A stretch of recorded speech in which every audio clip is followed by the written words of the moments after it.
క్రీస్తునందు ప్రియమైన సహోదరి సహోదరులకు యేసుక్రీస్తు నామములో శుభములు. దేవుని యొక్క మహాకృప మీకు కలుగునుగాక. ఈరోజు దేవుడు మనకిచ్చిన మాట సామెతల గ్రంథము 4వ అధ్యాయము 12వ వచనం.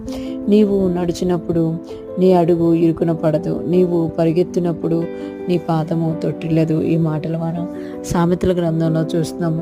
ఇక్కడ సొలొమోను మహారాజు తెలియజేస్తున్నారు కదా, నీవు నడిచినప్పుడు నీ అడుగు ఇరుకున పడదు అంటున్నారు. అంటే మనం నడిచిన ప్రతి మార్గము కూడా ఇరుకును పడకుండా ఉండాలంటే, మన పాదము ఇరుకును పడకుండా ఉండాలి అని అంటే ఏం చేయాలి అనేది సొలొమోను మహారాజు మనకు తెలియజేస్తున్నారు కదా. ఆ దేవుడు చెప్పిన మాట మనం వినాలి, జ్ఞానము కలిగి ఉండాలంట.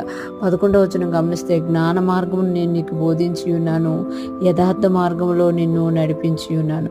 జ్ఞాన మార్గంలో మనము నడిచినప్పుడు, జ్ఞానం కలిగి మనం జీవించినప్పుడు, మనము నడిచినప్పుడు మన అడుగు ఇరుకున పడదన్నమాట. జ్ఞానము ఎలా వస్తుంది అంటే, యెహోవా యందు భయభక్తులు కలిగి ఉంటే జ్ఞానం. దేవుని యొక్క కట్టడలను అనుసరించడమే జ్ఞానం. దేవుడు చెప్పిన విధులను ఆచరించడమే జ్ఞానం అనమాట. ఎప్పుడైతే మనం దేవుని యందు భయభక్తులు కలిగి ఉంటామో, ఆయన మాట వినేవారుగా ఉంటాము. ఆయన మాట మనల్ని ఏం చేస్తుంది అంటే, మన అడుగు ఇరుకును పడకుండా కాపాడుతుందంట. నువ్వు పరిగెత్తినప్పుడు నీ పాదము తొట్టిల్లదు. నడుస్తున్నావు కరెక్ట్గా అంటే, ఇరుకును పడకుండా మనం నడుస్తున్నాం అంటే మనం ఏం చేస్తాము అని అంటే పరిగెడతామట. పరిగెత్తినప్పుడు నీ పాదము తొట్టిల్లదు అని ఇక్కడ తెలియజేస్తున్నారు. చాలామంది పరిగెత్తినప్పుడు తొట్టిల్లిపోయి పడిపోతూ ఉంటారన్నమాట, అలసిపోతుంటారు. కానీ ఎవరైతే దేవుని జ్ఞానాన్ని పొందుకొని ఉంటారో, దేవుని యందు భయభక్తులు కలిగి ఉంటారో, దేవుడు చెప్పిన విధంగా నడుస్తూ ఉంటారో, వాళ్ళు పరిగెత్తినప్పుడు కూడా వాళ్ళ పాదం తొట్టిల్లదంట. ఎందుకు అనంటే, దేవుడు వారి పాదాలని కాపాడుతున్నాడు. దేవుడు వారి నడకల్ని జ్ఞాన మార్గంలో నడిపిస్తున్నాడు, యథార్థ మార్గంలో నడిపిస్తున్నాడు. కనుక వాళ్ళ పాదము ఇరుకున పడదు, వాళ్ళు పరిగెత్తినప్పుడు వాళ్ళ యొక్క పాదము తొట్టిల్లదనమాట. ఈరోజు ఫ్రెష్ మనం వింటున్న ప్రతి ఒక్కరూ జ్ఞాపకం చేసుకోవాలి. మనం నడుస్తున్నప్పుడు ఆత్మీయంగా పడిపోతున్నామా, తొట్టిల్లిపోతున్నామా, అయితే మనము దేవుని జ్ఞానం కలిగి ఉండాలి అని దేవుడు ఇక్కడ తెలియజేస్తున్నామట.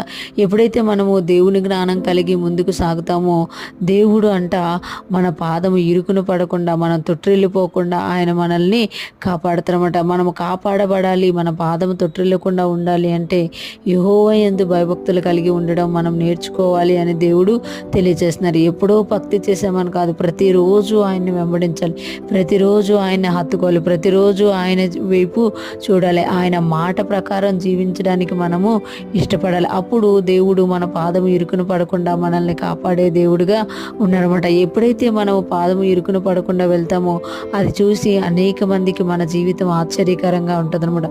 యేసయ్యకి మహిమకరంగా ఉంటుంది. మనము ఈ లోకంలో దేవుని వాక్యానుసారంగా జీవిస్తూ, దేవుని యొక్క మార్గాల్లో నడుస్తూ మనము ముందుకు సాగిపోదుము గాక. దేవుని కృప మనందరికి తోడై ఉండి నడిపించును గాక. ఆమేన్.